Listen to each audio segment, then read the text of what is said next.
Item ಯಾವುದೇ ಇರಲಿ try ಮಾಡಿ ಆಚಿ ಚಿಕನ್ ಮಸಾಲಾ. ಆಚಿ ಚಿಕನ್ ಮಸಾಲಾ. ಅನ್ಪೂರ್ಣ ಶಾಸಕಿ ಸಂಡೂರು MLA ಇವರು ತುಕಾರಾಮ್ ಅವರ ವೈಫ್ ಬೈ ಎಲೆಕ್ಷನ್ನಲ್ಲಿ ಗೆದ್ದಂಥವ್ರು. ಸೊ ಮೊದಲ ಬಾರಿಗೆ ಇವರು ಕೂಡ MLA ಆಗಿದ್ದಾರೆ. ST ಸಮುದಾಯಕ್ಕೆ ಸೇರಿದಂಥವ್ರು. ಕಾಂಗ್ರೆಸ್ಗೆ ಬಳ್ಳಾರಿ ಅನಿವಾರ್ಯವಾಗಿದ್ದರಿಂದ ಅವ್ರಿಗೆ ಸಿಕ್ಕಾಪಟ್ಟೆ ಕೈ ಆಫರ್ ಆಗಿತ್ತು. ಜೊತೆಗೆ ಕೆಲವೊಂದಿಷ್ಟು ಅವರು ಹಸ್ಬೆಂಡ್ MP ಕೂಡ ಆಗಿದ್ದಾರೆ, ಇವ್ರು MLA ಆಗಿದ್ದಾರೆ. ಇವ್ರಿಗೊಂದು ಅವಕಾಶ ಕೊಡ್ಬೋದು ಬಳ್ಳಾರಿಯಿಂದ, ಯಾಕಂದರೆ ಬಳ್ಳಾರಿಯಿಂದ ಯಾರೂ ಸಚಿವರು ಆಗಿಲ್ಲ ಈ ಬಾರಿ ಕೂಡ. ಸೊ ಯಾರಿಗೆ ಅವಕಾಶ ಸಿಗ್ಬೋದು, ಮಹಿಳೆಯರಿಗೆ ಅವಕಾಶ ಸಿಗುತ್ತಾ ಅನ್ನೋ ಲೆಕ್ಕಾಚಾರ ಇದೆ. ಸೊ ಹಾಗಾಗಿ ಇವ್ರ ಹೆಸರು ಕೇಳಿ ಬರ್ತಾ ಇದೆ. ಅನ್ನಪೂರ್ಣ ಅವರು ಕೂಡ ರೇಸ್ನಲ್ಲಿ ಇದ್ದಾರೆ ಅನ್ನೋ ಲೆಕ್ಕಾಚಾರ. ಬಟ್ ಸಾಧ್ಯನಾ? ಬೈ ಎಲೆಕ್ಷನ್ ಗೆದ್ದಿದ್ದಾರೆ, ಪೂರ್ಣ ಪ್ರಮಾಣದಲ್ಲಿ ಕೂಡ ಶಾಸಕಿ ಆಗಿಲ್ಲ ಇವರು. ಯಾವ ಮಟ್ಟಕ್ಕೆ ಅಥವಾ ಯಾವ ರೀತಿ ಹೈಕಮಾಂಡ್ ಇವ್ರನ್ನ ಪರಿಗಣಿಸ್ಬೋದು ಅಂತ.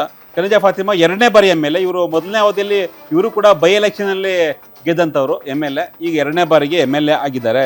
ಸೊ ಕಮರುಲ್ ಇಸ್ಲಾಂ ಅವರ ಪತ್ನಿ ಇವರು. ಬೀದರ್, ಕಲಬುರಗಿ ಭಾಗದಲ್ಲಿ ಮುಸ್ಲಿಂ ಮತಗಳು ನಿರ್ಣಾಯಕ ಆಗಿದ್ದಾರೆ. ಹೀಗಾಗಿ ಇವ್ರಿಗೊಂದು ಚಾನ್ಸ್ ಕೊಡಬಹುದು. ಯಾಕಂದರೆ ಬೀದರಿಂದ ರಹೀಂ ಖಾನ್ ಅವ್ರನ್ನ ಹೊರಗಡೆ ಇಟ್ಟರು ಈ ಬಾರಿ ಸಚಿವ ಸ್ಥಾನದಿಂದ. ಸೊ ಹಾಗಾಗಿ ಇವ್ರಿಗೆ ಕಲಬುರಗಿಯಿಂದ ಮಹಿಳಾ ಮತ್ತು ಮುಸ್ಲಿಂ ಕೋಟಾದಲ್ಲಿ ಸಿಗಬಹುದೇನೋ ಅನ್ನೋ ಲೆಕ್ಕಾಚಾರ ಇದೆ. ಖರ್ಗೆಗೆ ಆತ್ಮೀಯರು, ಖರ್ಗೆ ಕಡೆಯಿಂದ ಲಾಬಿ ಆಗಬಹುದು ಅನ್ನೋ ಒಂದು ಇದೆ. ಬಟ್ ಸ್ವಲ್ಪ ಕನ್ನಡ ಪ್ರಾಬ್ಲಮ್ ಅನ್ನೋ ಲೆಕ್ಕಾಚಾರ. ಸೊ ಈ ಕಡೆ ದಕ್ಷಿಣ ಕರ್ನಾಟಕದ ಕಡೆ ತುಂಬ ಫೇಮಸ್ ಇಲ್ಲ, ಕೇವಲ ಕಲಬುರಗಿಗೆ ಸೀಮಿತ ಅನ್ನೋ ಲೆಕ್ಕಾಚಾರ ಇದೆ. ನೋಡೋಣ ಯಾವ ಥರ ನಿಭಾಯಿಸಬಹುದು ಒಂದು ವೇಳೆ ಇವ್ರ ಹೆಸರು ಚಾಲ್ತಿಗೆ ಬಂದರೆ. ಸೆಕೆಂಡ್ ಟೈಮ್ MLA ಆಗಿರೋದ್ರಿಂದ. ಬಿಲ್ಕಿಶ್ ಬಾನು ಇವರು ಕೂಡ MLC, KPCCಯ ಪ್ರಧಾನ ಕಾರ್ಯದರ್ಶಿ ಕೂಡ ಆಗಿದ್ದಾರೆ.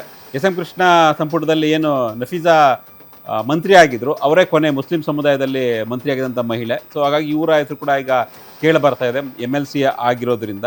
ಸೊ ಸುದೀರ್ಘವಾಗಿ ಇವ್ರಿಗೆ ತುಂಬ ಚಾನ್ಸ್ ಕೇಳ್ತಾ ಇದ್ರು ಕೊಡಿ ಅಂತ, ಬಟ್ ಅದಾಗಲಿಲ್ಲ. ಸೊ ಖರ್ಗೆ ಮೂಲಕ ಲಾಬಿ ಮಾಡ್ಬೋದು ಅನ್ನೋ ಲೆಕ್ಕಾಚಾರ ಇದೆ. ಬಟ್ ಆಗಲೇ ಮಾರುತಿ ಹೇಳ್ತಾ ಇದ್ರು MLC ಕೋಟಾದಲ್ಲಿ ಯತೀಂದ್ರ ಆಗ್ಬಿಟ್ಟಿದ್ದಾರೆ ಅಂತ. ಸೊ ಹೀಗಾಗಿ ಇವ್ರಿಗೂ ಎಷ್ಟರ ಮಟ್ಟಿಗೆ ಅದು ಅವಕಾಶ ಇದೆ ಡೋಂಟ್ ನೋ, ವೆಯ್ಟ್ ಮಾಡೋಣ. ಇನ್ನು ಅದೇ ರೀತಿ ರೂಪಕಲಾ ಶಶಿಧರ್